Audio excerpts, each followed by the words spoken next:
Bapak Ibu Saudara semua, Shalom. Puji Tuhan, senang dapat kembali berjumpa dengan setiap saudara semua. Di tempat ini kita sudah ada di dalam minggu yang kedua di bulan Maret. Dan sebagaimana Bapak Ibu ketahui bahwa sepanjang bulan Maret ini, bahkan mungkin nanti akan memasuki bulan April, gereja mengambil sebuah tema besar yang diberi judul atau tema besarnya adalah level up atau naik level, naik ke dalam sebuah tingkatan yang baru. Nah, sepanjang bulan Januari, sepanjang bulan Februari, kita sudah sama-sama diberkati oleh firman Tuhan yang saya juga percaya di tempat ini, setiap kita juga memahami apa yang menjadi visi, misi, dan panggilan Tuhan atas gereja ini. Dan di bulan ini, di dalam sepanjang bulan Maret ini, saya percaya kita juga akan diberkati supaya setiap kita boleh mengalami peningkatan dalam kerohanian hari lepas hari. Nah, oleh sebab itu mari kita baca firman Tuhan berganti-gantian yang terdapat di dalam surat 1 Timotius pasalnya yang keempat. Surat 1 Timotius pada pasalnya yang keempat, 1 Timotius pasalnya yang keempat, ayatnya yang ke-11 sampai dengan ayatnya yang ke-16. 1 Timotius pasalnya yang keempat, ayatnya yang ke-11 sampai dengan 16. Saya akan ajak setiap kita baca bergantian. Saya pertama, saudara kedua, kita akan bergantian sampai dengan ayatnya yang ke-16. Yang pertama saya akan bacakan lebih dulu bagi saudara sekalian. Firman Tuhan katakan demikian, ayatnya yang ke-11. Beritakanlah dan ajarkanlah semuanya itu, saudara sekalian.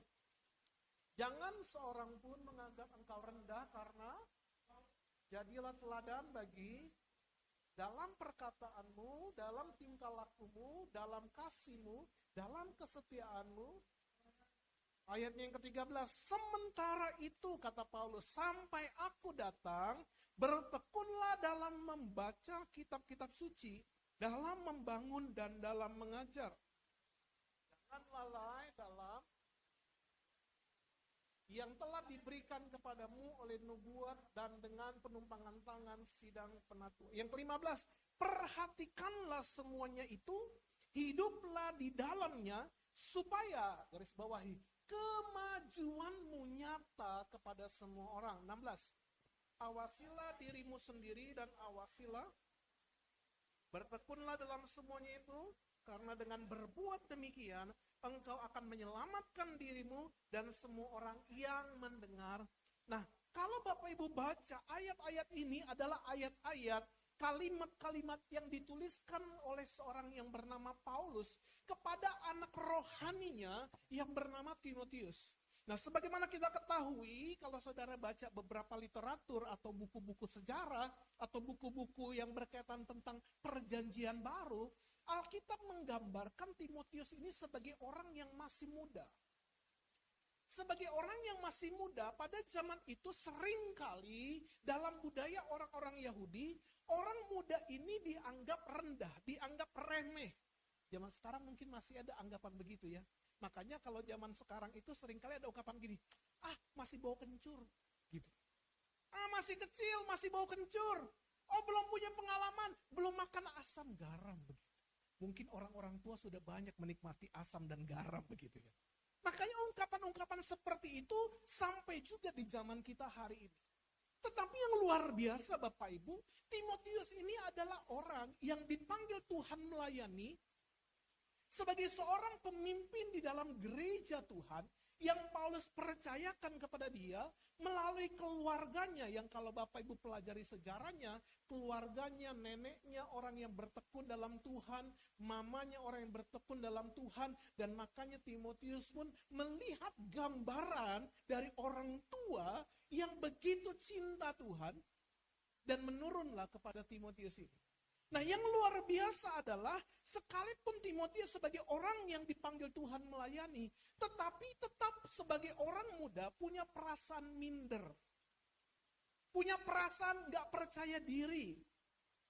Punya perasaan yang mungkin berpikir, aduh bagaimana ya saya melayani, kan saya muda, bagaimana menghadapi orang-orang tua. Saya kan orang yang belum punya banyak pengalaman, bagaimana dengan mereka yang sudah punya banyak pengalaman dan lain sebagainya. Nah, seringkali perasaan perasaan seperti ini muncul dalam diri Timotius. Makanya Paulus harus menasehati Timotius dan mengingatkan kepadanya yang sekalipun dalam usia yang masih muda, tapi Paulus ingatkan gini, janganlah seorang pun menganggap engkau rendah karena engkau muda, tapi jadilah teladan, jadilah contoh, jadilah figur, jadilah gambaran, jadilah terang, jadilah garam dan lain sebagainya. Dalam apa? Dalam 5 perkara. Yang tadi Alkitab katakan, dalam perkataan, dalam tingkah laku, dalam kasih, dalam kesetiaan, dan dalam kesucian. Pak Bu, mungkin kita berpikir gini, Pak, itu kan hanya Timotius yang disuruh begitu.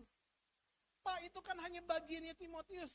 Pak Bu, saya hanya mau katakan begini, hari ini panggilan ini bukan hanya untuk untuk Timotius, tetapi panggilan ini juga untuk setiap kita orang-orang percaya.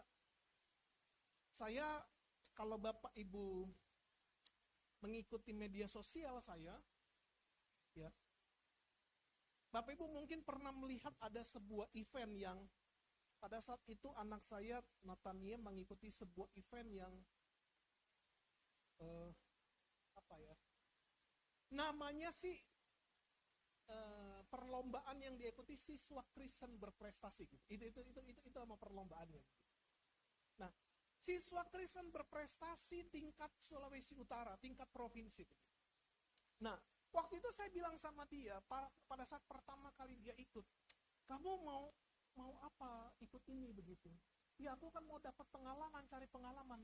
Tapi kan kamu nggak pernah ikut perlombaan model-model begini. Karena kalau Bapak Ibu di Manado itu banyak perlombaannya. Ada putra-putri lingkungan hidup. Saya nggak tahu di sini atau enggak begitu ya. Ada apa itu namanya? Putra-putri daerah pasti ada. Lalu ada putra-putri pendidikan. Duta pendidikan. Tingkat SMP, tingkat SMA. Nah, yang Tania ikuti adalah siswa-siswi Kristen berprestasi tingkat Provinsi Sulawesi Utara. Yang kita pikirkan waktu itu begini, waduh kok sudah ke provinsi, ke kota saja belum pernah punya pengalaman begitu.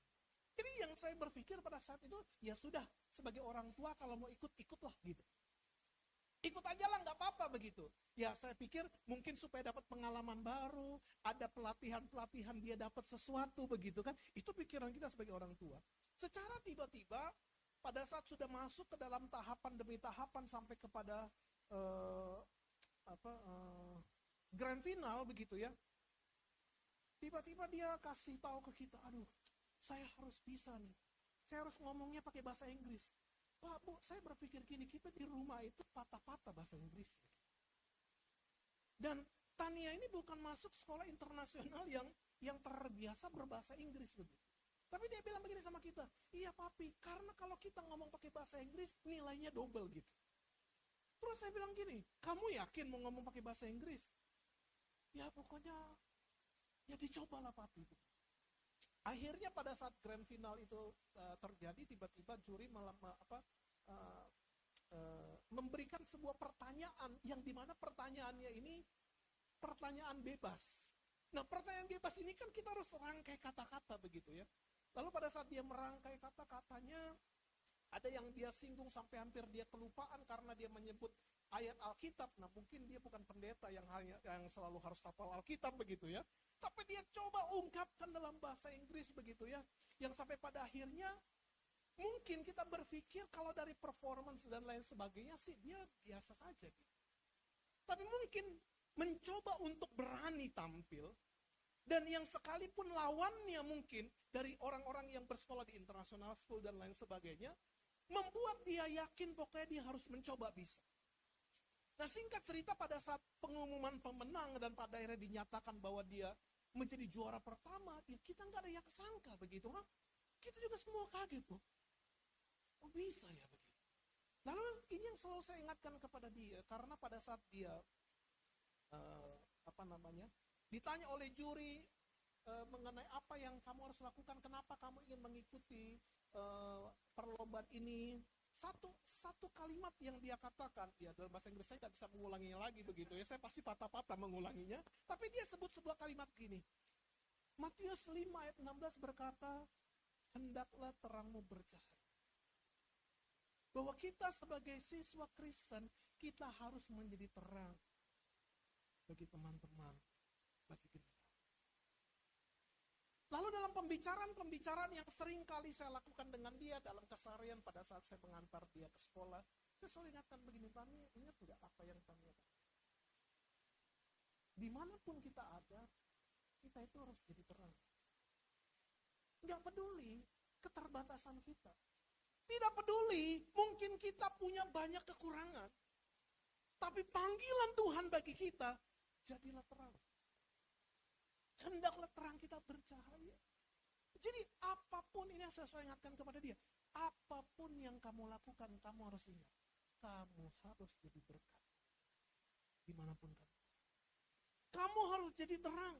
Apalagi semua sekarang menyorot. Apalagi lebih banyak orang mengenal. Apalagi sekarang dalam posisi sebagai seorang, namanya si Putri begitu ya. Makanya saya panggil, seringkali saya ledekin dia, saya si Putri gitu kan. Karena apa? Dengan nama Putri itu. Terus saya katakan, kamu harus ingat apa yang kamu katakan. Apa yang kamu ucapkan, kamu harus jadi terang, berarti kamu jadi teladan. Walaupun mungkin dalam grup kamu ada yang sudah SMA, ada yang sudah kelas 1 SMA, 2 SMA, 3 SMA, tetapi kamu putri bagi mereka. Kamu harus jadi teladan begitu. Pak, Bu, ingat baik. Menjadi teladan bukan hanya tugas, bukan hanya panggilan yang Tuhan berikan kepada seorang yang bernama Timotius. Tapi menjadi terang, menjadi teladan adalah panggilan Tuhan bagi semua kita, orang-orang percaya. Maka untuk setiap kita bisa menjadi berkat, maka kita perlu meningkatkan kerohanian kita yang hari ini diberi judul tentang kemajuan rohani, sebenarnya bagian kedua ya. Karena minggu lalu kalau tidak salah juga membahas tentang kemajuan rohani. Ini bagian yang kedua. Kenapa? Karena selama 5 minggu ke depan temanya tetap sama. Kenapa? Karena kita ingin mendorong semua saudara maupun saya sebagai hamba Tuhan. Kalau saudara maju, saya juga harus maju. Kalau saudara naik level, saya juga sebagai hamba Tuhan harus naik. Amin. Jadi siapkan catatan saudara, outline saudara. Makanya hari ini adalah kemajuan rohani bagian yang kedua. Bapak Ibu ingat baik, Tuhan itu mau untuk kita bertumbuh.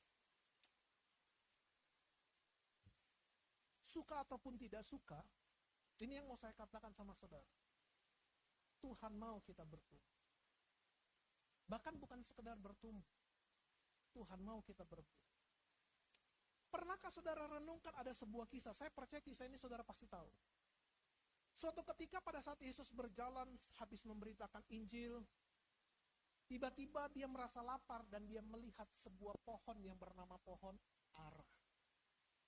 Saudara ingat ada kisahnya. Lalu dia mau mencari buah pohon ara ini supaya dia bisa makan. Tetapi yang terjadi apa?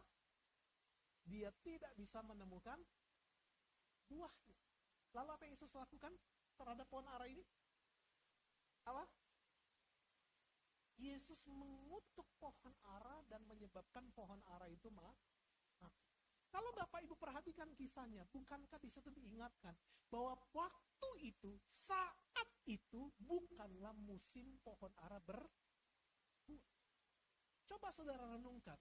Belum musim berbuah, kenapa pada saat Tuhan mencari dan tidak mendapati buah dalam pohon ara, justru Yesus mengutuki pohon ara sehingga pohon itu mati. Pak, Bu, bukankah secara manusia, kalau memang bukan musimnya, mau dipaksa berbuah pun nggak bisa berbuah, betul? Tapi kenapa Tuhan justru mengutuk pohon ara? Pernahkah saudara bayangkan dan saudara pikirkan, renungkan sejenak? Pak, Bu, mungkin saat itu, Yesus mengorbankan satu pohon untuk mati. Tapi tahukah saudara ada sebuah pelajaran yang Tuhan ingin untuk kita pahami hari ini? Di mata Tuhan, Tuhan tidak pernah mengenal musim. Misalnya kalimat, di mata Tuhan, dalam kehidupan sorga itu tidak mengenal musim. Musim itu hanya dikenal dalam duniawi kita. Tapi dalam perkara sorgawi tidak ada yang namanya musim-musiman. Oke? Karena di sorga tidak ada musim-musiman, yang kita pakai hari ini standarnya. Justru yang harus kita pakai bukanlah standar dunia.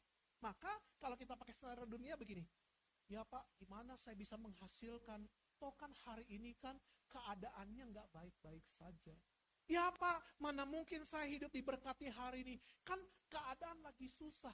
Pak, bagaimana saya bisa survive? Kan hari ini terjadi perang menyebabkan harga-harga bisa melambung tinggi dan lain sebagainya. Bukankah itu cara kita melihat apa yang ada dalam dunia ini? Betul.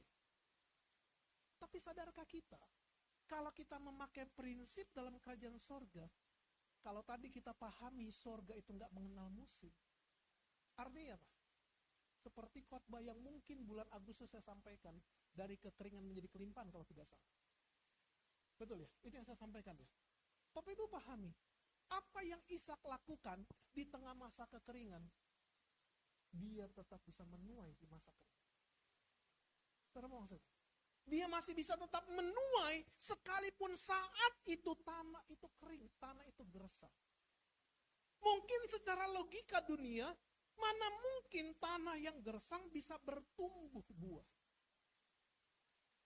Betul ya? Tapi itu perkara dunia. Yang Ishak pakai, dia percaya apa yang Tuhan sampaikan. Bahwa aku akan memberkatimu dan keturunanmu. Maka yang terjadi apa? Ishak bisa melihat buah sekalipun seharusnya tidak bisa Makanya kita harus bisa dalam hidup ini memakai prinsip dalam hidup. Jangan pakai standar dunia. Hari ini kalau saudara lihat peperangan, minggu yang lalu saya khotbah, pada saat saya khotbah saya jelaskan begini sama jemaat ini, lihat saja apa yang akan terjadi ke depan. Pada saat mulai terjadi perang, Selat Hormuz ditutup, beresiko semua harga-harga naik karena harga minyak akan melonjak. Itu perkiraan dunia, betul ya? Bahkan saya baca kalau tidak salah kemarin atau tadi, saya membaca bahwa prediksi ekonom akan terjadi resesi seperti zaman COVID-19. Kita pun tidak tahu apakah itu akan terjadi atau tidak. Tapi Bapak Ibu tahu, kalaupun dunia mengalami hal yang demikian, pertanyaannya, apakah kita mempercayai bahwa surga itu tidak mengenal musim? Atau kita mempercayai, ya Pak, wajarlah Pak, kan kita masih tinggal dalam dunia, kan kita ikuti musim-musim yang ada Pak.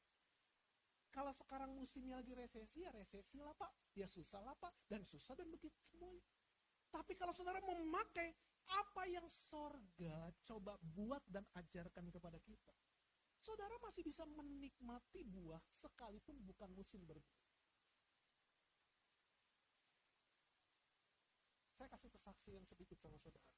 Saya tidak tahu saudara sudah pernah mendengar kesaksian itu belum. Waktu bulan Desember saat kita mau mengadakan Natal, pengerja tanya sama saya, Pak, kita mau Natal bagaimana? Saya bilang mungkin kita nggak usah bikin perayaan Natal ya. Tapi kalaupun kita mau merayakan Natal, saya bilang sama pengerja, bisakah kita membuat yang berbeda? Saya tanya begini sama jemaat-jemaat, sama pengerja-pengerja. Bapak Ibu, kalau kita merayakan Natal di Manado itu, kalau Natal nggak bisa kalau nggak ada makanan, betul ya? Jadi sih Pak Helki, semua harus ada makanan. Bisa. Pernahkah saudara pikir kalau kita merayakan Natal pasti harus ada makanan? Terus saya tanya sama mereka, kalau kita siapin makanan, makanannya siapa yang makan? Mereka pikir, ya kita lah Pak. Terus kalau Natal nih biasanya ada baju baru, seragam, kan pakai warna, tema warna, sampai saya juga beli baju baru. Karena ditentukan dengan tema warna. Terus saya tanya, kalau kita beli baju baru, bajunya siapa yang pakai? Ya, kita yang pakai sih Pak. Oke. Terus kalau Natal biasanya ada kado Natal. Sekarang saya tanya, kadonya buat siapa? Ya, buat kita juga sih Pak. Terus saya tanya gini, yang ulang tahun siapa? Yang ulang tahun siapa? Tuhan Yesus. Terus Tuhan Yesus dapat apa? Kalau semuanya kita yang lupa. Terus Pak, maksudnya apa? Terus saya bilang gini, saya bacakanlah ayat firman Tuhan. Bapak Ibu pasti ingat ada ayat berkata gini. Pada saat aku di penjara, engkau mengunjungi aku. Pada saat aku haus, engkau memberikan aku minum. Pada saat aku lapar, engkau memberikan aku makan. Pada saat engkau melakukan kepada yang paling hina ini, engkau melakukannya untuk aku. Terus saya bilang begini, boleh nggak Natal tahun ini datangkan 2 panti asuhan? Mereka pikir, ini datangkan. Singkat cerita, dipersiapkanlah secara singkat itu Natal. Kita datangkanlah anak-anak, kita siapkanlah makanan-makanan, kita siapkanlah snack-snack dan lain sebagainya. Lalu 3 hari sebelum Natal, tanggal 6 Desember, hari Sabtu,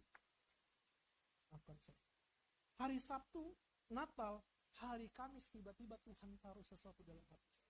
Kalau Bapak Ibu ingat, pada saat itu di akhir November atau awal Desember, kan terjadi banjir besar, Sumatera Aceh. Betul ya? Kalau keluarganya ada yang kena. Ada yang kena ya? Di momen itu, hari Kamis, ini 3 hari sebelum hari H. Tiba-tiba Tuhan taruh dalam hati saya begitu. Kasih semua persembahan. Persembahan apa? Kolekte Natal, kasih. Pada saat muncul kata-kata itu, saya langsung negosiasi sama Tuhan begini, Tuhan. Desember ini pengeluaran gereja, Pak. Belum kasih untuk ini, belum kasih untuk itu, Tuhan banyak. Terus kalau ini harus kita kasih, gimana bayarnya? Bapak Ibu tahu, Kamis, Jumat, Sabtu saya gelisah. Saya tanya istri saya gini, gimana ya? Tuhan taruh dalam hati saya, hal ini itu bagaimana gitu? Ya nggak tahu lah, kamu yang harus putuskan. Wah, kan saya dilimpahkan sendiri untuk memutuskan begitu. Saya juga bingung. Saya nggak bicara, saya nggak ngomong sama siapa, saya hanya bergumul dengan hati saya. Tuhan, ini benar nggak? Kan seringkali kan kita berpikir gini, Tuhan, ini kata hati atau kata Tuhan? Kan gitu kan? Tuhan, ini maunya saya atau maunya Tuhan? Kan ini kan kita ada di apa ya? Seringkali di area abu-abu. Tapi Ibu tahu, hari Sabtu kita perayaan Natal, saya duduk di depan, saya gelisah. Tiba-tiba pada saat selesai puji-pujian, worship leader mengumumkan kita akan memberikan persembahan. Dalam hati saya. Gak ada yang tahu apa-apa, tiba-tiba dijalankanlah persembahan. Saya harus seperti apa lagi? Bapak Ibu tahu, saya khotbah seperti biasa dan tiba-tiba saya khotbah, saya sampaikan apa yang tadi saya sampaikan. Bapak Ibu, kenapa ada panti asuhan di tempat ini? Karena Tuhan ingatkan saya, pada saat kita merayakan Natal, seringkali semua yang kita siapkan untuk kita bukan untuk Tuhan.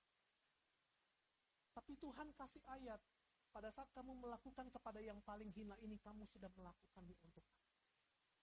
Dan hari ini saya mau mengumumkan sama saudara, 3 hari yang lalu, Tuhan taruh dalam hati saya, kita bisa menikmati makanan hari ini, kita bisa pakai baju baru hari ini, kita bisa melompat-lompat bersuka cita hari ini, tapi kita lupa ada bencana yang menimpa Aceh, Sumatera Utara. Yang hari ini, yang saya baca di dalam grup WhatsApp pendeta-pendeta, kekurangan listrik, makanan tidak ada, akan terjadi potensi chaos, dan lain sebagainya. Lalu saya bilang begini sama mereka, saya minta izin untuk kita adakan lagi persembahan. Di mana Tuhan taruh dalam hati saya semua persembahan yang kita terima, saya akan kirimkan ke Aceh. Walaupun mungkin di Aceh mayoritas bukan sesama kita, tapi sepupu kita. Tapi saya ingin yang Tuhan taruh dalam hati saya, sukacita yang kita rasakan di Manado, boleh juga mereka nikmati. Semua terdiam, jalanlah persembahan. Selesai dalam persembahan, itu hari Sabtu sudah malam, udah makan, ini udah pokoknya udah capek lah. Kasih tahu lah jumlahnya berapa. Pada saat dikasih jumlahnya, hari Senin semua laporan sudah ada, hari Minggu laporan sudah ada, hari Senin tiba-tiba jam 12 siang kalau nggak salah, ada seorang bapak-bapak datang ke gereja, ke kantor, mau menemui saya, tiba-tiba dia bilang begini. Ada satu yang kami undang datang. Dia bilang gini, Pak Luki, waktu Pak Luki bicara, di Natal seringkali kita menikmati makanan kita yang makan. Kita punya baju baru, baju kita yang pakai. Kita punya kado-kadonya buat kita. Tapi apa yang bisa kita lakukan buat orang lain? Di situ saya tersentuh apa yang Pak Luki sampaikan. Tapi Pak Luki pada saat itu saya nggak bawa uang. Ini saya mau titipkan uang supaya Pak Luki juga bisa kirimkan ke korban bencana yang ada di Aceh. Bapak Ibu tahu, dia kasihlah 2,5 kali lipat dari persembahan yang terkumpul. Pada saat dia kasih itu, dalam hati saya begini, berarti apa yang Tuhan taruh dalam hati saya bukan sekedar keinginan pribadi saya, tapi ada maksud Tuhan di balik semua. Saya plong, saya langsung setorkan ke bank, saya langsung kirimkan siang itu juga sampai ke rekening gereja yang ada di Aceh untuk dibagikan. Senin, Selasa, Rabu, Kamis, Jumat. Hari Jumat itu ada Natal di Sonda. Tiba-tiba staf gereja temui saya pada saat saya ada di Sonda. Pak, ada orang kirim dana. Sudah dikirim ke rekening saya dari luar kota. Siapa orangnya? Orangnya bilang gak usah dikasih tahu. Pokoknya jangan dikasih tahu siapa namanya. Tapi sudah dikirimkan ke rekening gereja. Dia bilang itu untuk pembangunan gereja. Oh begitu, nilainya berapa?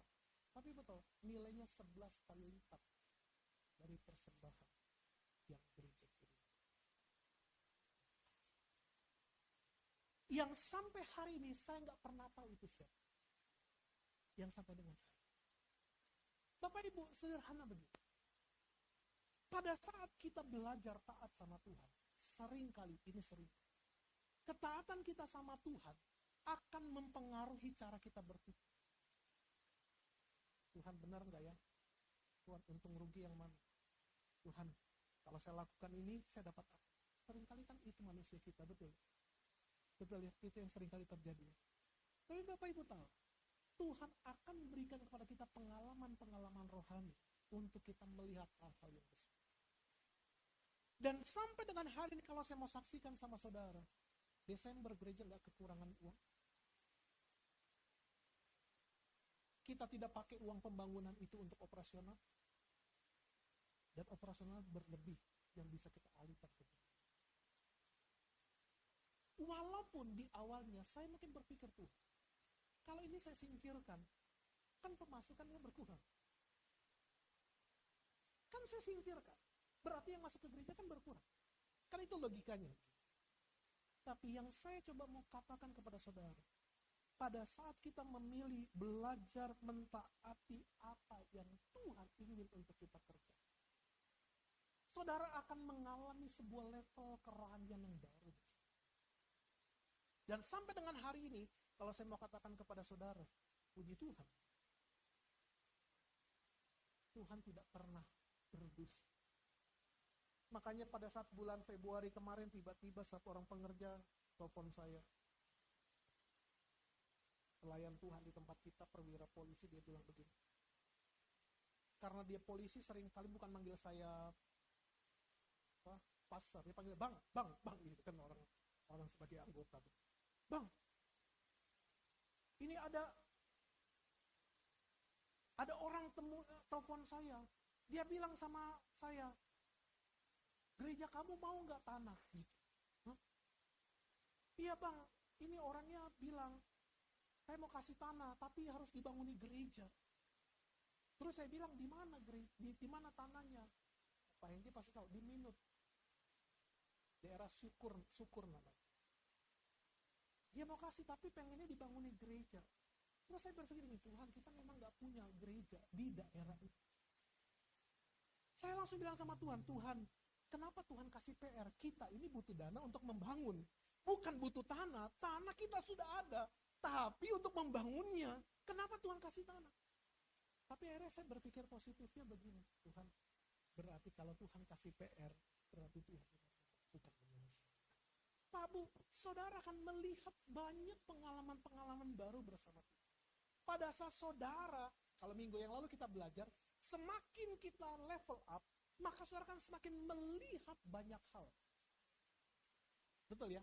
Saudara ada di lantai 1, yang saudara lihat terbatas. Saudara terhalang dengan tembok ini. Tapi kalau saudara naik ke level 8, saudara dapat melihat sesuatu yang ada di balik tembok ini. Makanya semakin maju kita, semakin naik level kerohanian kita, saudara akan melihat lebih banyak hal baru yang mungkin orang lain gak lihat. Saudara bisa melihat. Makanya kenapa penting Tuhan ingin supaya kita bertumbuh, supaya kita mengalami kemajuan dalam kerohanian. Amin Bapak Ibu. Ini yang Tuhan inginkan. Next. Kenapa? Karena ini Tuhan tidak mau kita jalan di tempat. Tuhan tidak mau kita stuck. Tuhan tidak mau kita berdiam diri. Tapi Tuhan mau untuk kita terus maju. Tidak jalan di tempat. Dan saudara harus ingat, setiap orang percaya, saudara dan saya, bukan setiap pendeta. Tapi setiap orang percaya, Tuhan panggil untuk bertumbuh dan mengalami kemajuan. Ya, setiap orang percaya dipanggil untuk bertumbuh dan mengalami kemajuan rohani. Kenapa? Karena kemajuan rohani itu terlihat. Bukan feeling-feelingan, bukan rasa-rasanya. Tapi kemajuan rohani terlihat dari apa yang kita tunjukkan. Contohnya apa? Orang lain bisa melihat, kok sekarang jadi lebih sabar ya? Kayaknya dulu kamu orangnya gak sabaran. Kayaknya dulu kamu orangnya pelin-pelan deh. Kok sekarang semakin teguh ya? Ada perubahan yang terjadi. Oh, bicaranya berubah. Dulu bicaranya.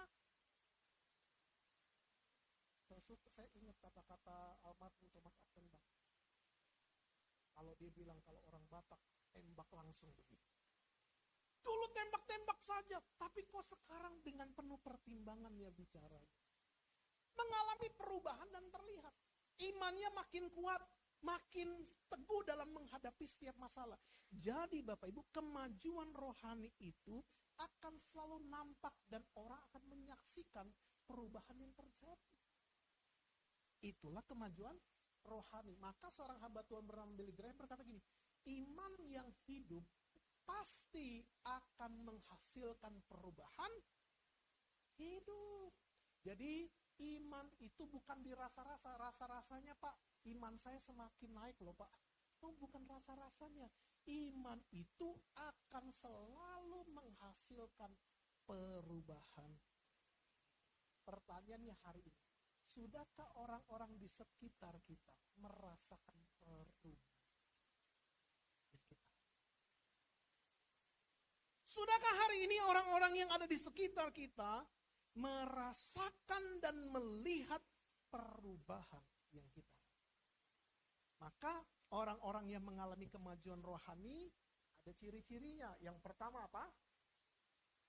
Pertama, ciri-ciri orang yang mengalami kemajuan rohani. Pertama, hidupnya itu nggak asing dengan momen yang tiba-tiba dari Tuhan. Pak, Bu, percaya nggak Tuhan itu bisa mengerjakan sesuatu dalam hidup kita tiba-tiba? Saya tidak pernah minta sama Tuhan. Seperti yang saya saksikan. Saya nggak pernah minta sama Tuhan, Tuhan. Gereja kan lagi membangun. Ayo Tuhan, berkati. Saya jarang melakukan itu. Tapi yang saya lakukan apa? Sederhana selalu Tuhan. Tuhan kasih PR. Kalau Tuhan kasih PR, Tuhan harus mampukan hidup saya. Kan Tuhan yang kasih. Bukan saya yang minta. Maka pada saat Tuhan mempercayakan sesuatu kepada kita, hal yang mungkin kita nggak pernah pikir, dia bisa kasih kita. Saudara mungkin masih ingat apa yang saya sampaikan. Di tahun yang lalu kita diberikan lagi satu tanah. Gimana? Saya nggak minta. Saya pun masih punya PR, saya bilang sama orang-orang di Sonder, saya mau renovasi di Sonder. Saya mau bikin toilet baru, saya mau tinggikan, saya mau kasih keramik. Itu PR. Tapi kenapa Tuhan tiba-tiba kirim orang kasih tanah lagi? Kan pusing. Yang satu belum selesai. Kenapa dikasih lagi? Tapi tahukah saudara? Ini. Saudara dalam kemajuan rohani, saudara gak akan asing dengan momen yang secara tiba-tiba Tuhan bisa terjadi. Contoh di Alkitab, Kisah Rasul 2, Roh Kudus turun secara tiba-tiba. Betul ya? Tiba-tiba turunlah seperti tiupan angin keras. Kisah Rasul 16 ayat 26, yang penjara tiba-tiba terjadi gempa bumi, di mana pada saat itu Paulus sedang dipenjarakan, tiba-tiba terbukalah segala pintu-pintu penjara. Pak, Bu, tiba-tiba seringkali adalah cara Tuhan bekerja. Tapi, ini yang harus saudara ingat, tiba-tiba selalu didahului dengan proses kesetiaan. Kalau saudara ingin mengalami yang tiba-tiba, harus didahului proses yang disebut kesetiaan. Sudah setia belum kita? Untuk melihat perkara-perkara yang lebih besar, kita harus belajar setia dalam perkara-perkara yang kecil. Ini yang kita harus ingat. Setiakah kita berdoa? Setiakah kita melayani? Setia enggak hidup benar? Lalu pada saat kita belajar untuk setia dalam proses yang Tuhan berikan kepada kita, Tuhan dapat secara tiba-tiba membukakan hal-hal baru pada waktunya Tuhan. Dia dapat membuka hal-hal baru di waktunya Tuhan yang tanpa kita duga, tanpa kita prediksi sebelumnya.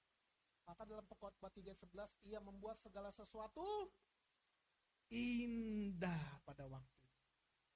Bapak Ibu pernah tahu nggak bambu Cina? Bambu Cina kan cukup terkenal ya. Kalau kita taunya, wah Pak, bambu itu kan makanannya panda Pak. Makanya panda kan dari Cina Pak, penyuka bambu begitu. Bapak Ibu, kalau Bapak Ibu searching di Google, bagaimana proses bambu Cina itu bertumbuh? Bambu Cina itu pada saat dia ditanamkan dan dia mulai diproduksi, dalam tahun pertama, tahun kedua, tahun ketiga, tahun keempat, bahkan sampai tahun kelima, saudara tidak akan melihat adanya pertumbuhan di dalam pohon bambu Cina. Oke? Saudara tungguin. Ini kan sudah 1 tahun, kenapa bambunya nggak tumbuh-tumbuh? Masuk tahun kedua, saudara melihat lagi, kok bambunya nggak tumbuh-tumbuh? Mungkin melewati sampai 5 tahun, pohon bambu ini nggak pernah tumbuh secara signifikan. Tapi Bapak Ibu tahu, selama tahun pertama, kedua, ketiga, keempat, kelima, apa yang pohon bambu ini lakukan? Dia lebih fokus kepada akar yang terus tertanam. Fokusnya bukan keluar, tapi fokusnya ke dalam.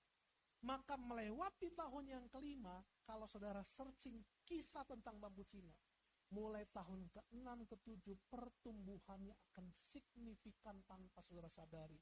Dia tiba-tiba saudara temui. Pak, Bu, dalam kehidupan orang percaya, ingat baik, kita perlu memiliki akar yang kuat untuk bisa mengalami pertumbuhan yang sehat. Kita perlu memiliki akar yang kuat dan dalam untuk kita bisa bertumbuh secara sehat.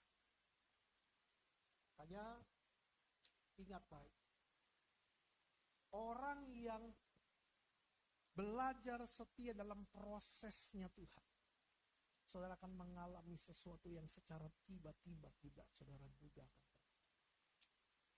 Awetosa berkata, Tuhan jarang bekerja tergesa-gesa, tetapi Tuhan selalu bekerja tepat. Katakan kiri kanan, tepat waktu. Indah pada waktunya. Ya, semua indah pada waktunya. Tidak kurang, tidak lebih. Tidak terlambat, tidak kecepatan. Itulah cara Tuhan bekerja. Amin. Yang kedua, bagaimana ciri-ciri orang yang mengalami kemajuan rohani? Yang kedua, pada saat orang mengalami kemajuan rohani dan akhirnya dia diberkati, berkat yang dia terima tidak menjadi jerat. Apa artinya? Berkat yang dia terima tidak akhirnya membuat berbahaya bagi mereka yang tidak siap. Maka orang yang mengalami kemajuan rohani, dia akan melihat berkat bukan lagi dalam kacamata kehidupan lama, tapi melihat berkat dalam kacamata rohani. Dulu dalam kacamata lama, wah Pak, saya dulu seringkali mengalami miskin Pak, hidup susah. Makanya kayak kereta api lewat, susah. Kan saya sekarang sudah diberkati Pak, kapan lagi menikmati berkat? Maka seringkali pada saat orang tidak mengalami kemajuan rohani, berkat justru bisa jadi berbahaya bagi mereka yang tidak siap. Uangkah, posisikah, promosikah, keberhasilankah, semua itu baik. Tapi semuanya ini bisa menghancurkan bila hati. Saya mengucap syukur, Tuhan proses perjalanan pelayanan yang Tuhan percayakan kepada saya. Ada masa sulit, ada masa dikunciin di gereja, ada masa dikejar-kejar orang, melewati banyak perkara. Saya mengucap syukur. Tapi ini mau saya saksikan sama saudara. Dari semuanya itu, Tuhan sedang mempersiapkan hati untuk hidup. Saudara bayangkan, pernah gak saudara berpikir, pada saat kita menerima sesuatu tanpa proses, seringkali kita lupa diri bahwa apa yang kita terima bukan karena Tuhan, tapi karena saya. Tapi pada saat saudara menjadi orang Kristen yang dewasa, saudara akan memandang berkat bukan karena saya. Dan karena kita sadar berkat bukan karena saya, tapi karena Tuhan, maka saudara akan selalu mengucap syukur akan apa yang Tuhan kerjakan. Beberapa waktu yang lalu saya pernah saksikan sama saudara. Kalau saudara masih ingat, bahwa gereja kita di Manado sudah membeli sebidang tanah, yang walaupun sebidang tanah yang kita rencanakan untuk kita bangun sampai dengan hari ini suratnya belum. Saya bertanya-tanya sama Tuhan dalam hati, Tuhan apa maksudnya? Kenapa suratnya susah untuk dikeluarkan? Tapi saya seringkali dimunculkan lagi sebuah ingatan bahwa kita membeli tanah itu dengan beberapa ratus juta cash. Itu kita sadar bukan karena kita mampu dan punya uang. Tapi saya tahu karena Tuhan yang memberkati. Tapi melihat sebuah kenyataan Tuhan, tapi kok gak keluar-keluar ya surat? Apa maksud Tuhan? Sampai ada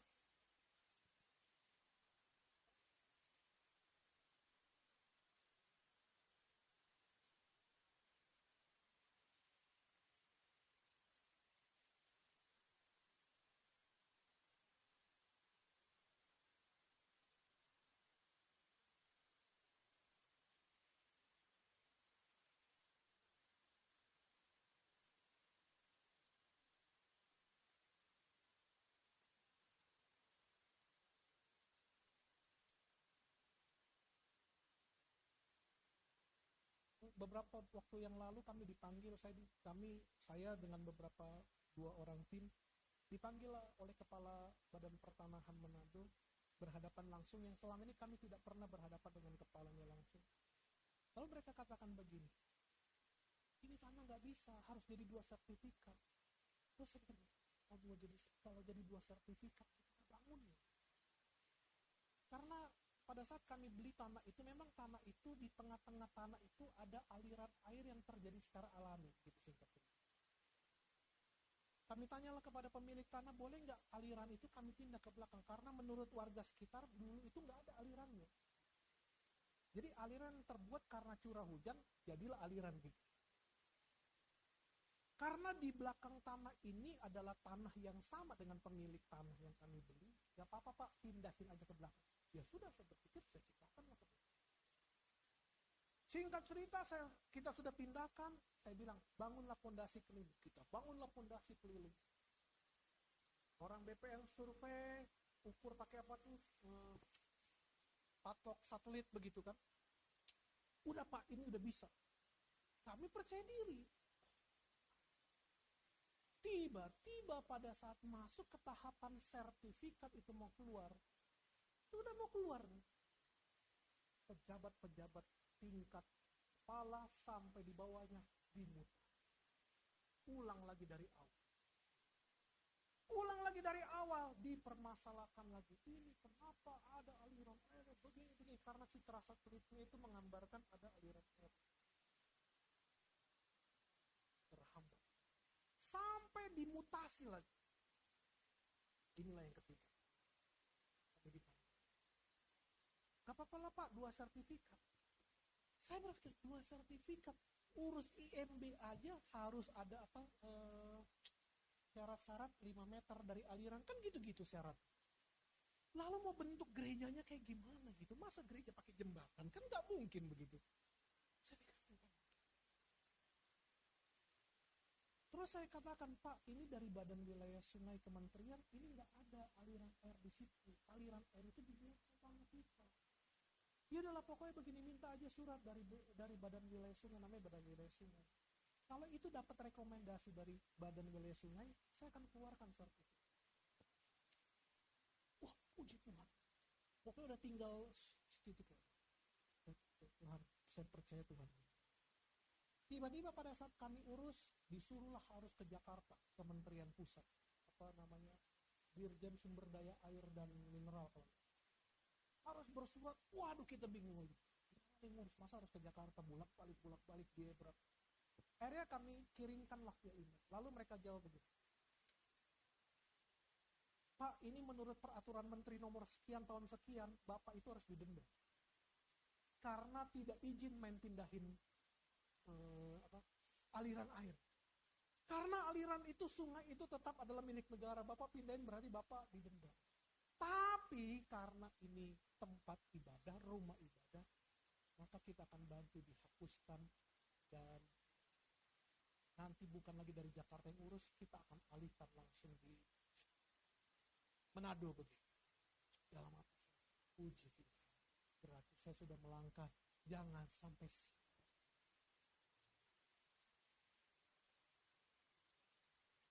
Pak Bu, Tuhan akhirnya taruh dalam hati saya begini. Coba, kalau semuanya lancar-lancar, beli tanah lancar, dapat izin lancar, apa yang mau disaksikan? Bukankah ada proses yang sering kali Tuhan bawa kepada kita? Uang, posisi, promosi. Baik gak Tuhan berkati? Baik. Tapi kalau semua kita belum siap, hati belum dewasa dalam menghadapi segala tantangan, ujian, dan cobaan, maka berkat itu justru bisa. Amin. Makanya kita harus paham bahwa orang yang dewasa rohani tahu berkat itu bukan alat, bukan tujuan. Berkat dipakai untuk melayani dan bukan untuk memuaskan diri. Sehingga orang bisa puji kita, oh hebatnya gembalanya, oh hebatnya gerejanya, tapi bukan hebat Tuhan.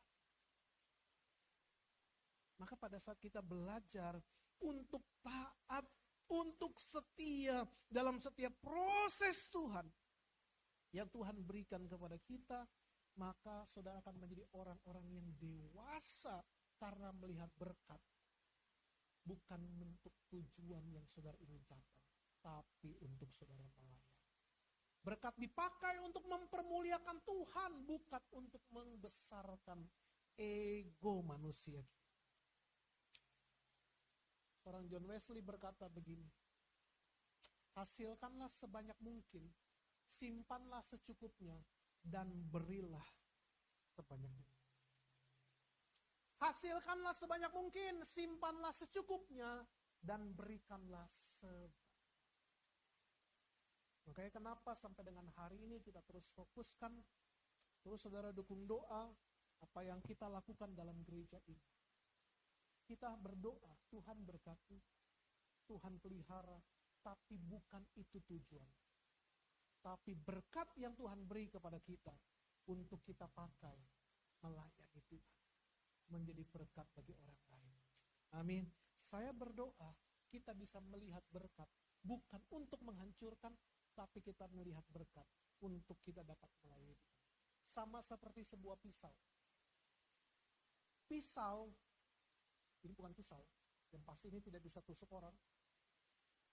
Tapi pisau, sekalipun bendanya sama, kalau pisau dipegang oleh anak kecil, dia bisa melukai. Tapi pisau dipakai oleh master chef, dia akan menghasilkan sebuah. Bukan masalah pisaunya, tapi siapa yang memegang. Berkat Tuhan di tangan siapa? Di tangan orang yang dewasa rohani. Dia akan pakai itu untuk memberkati banyak orang. Tapi berkat yang melimpah di tangan yang salah, dia akan pakai itu untuk menghancurkan. Doa saya, kita mengalami kemajuan rohani, karena Tuhan juga ingin pakai hidup kita. Bukan hanya hidup yang diberkati, tapi Tuhan ingin pakai kita untuk memberkati banyak orang. Dimanapun Tuhan tempatkan kita. Amin. Makanya ingat, masalahnya bukan ada di pisaunya, tapi masalahnya ada di dalam kedewasaan orang yang memegang. Maka kalau saudara sebagai orang yang dewasa rohani melihat berkat, memegang berkat, bukan untuk menghancurkan hidup kita, tapi berkat yang kita terima untuk kita pakai menjadi kesaksian bagi banyak. Mari kita berdoa.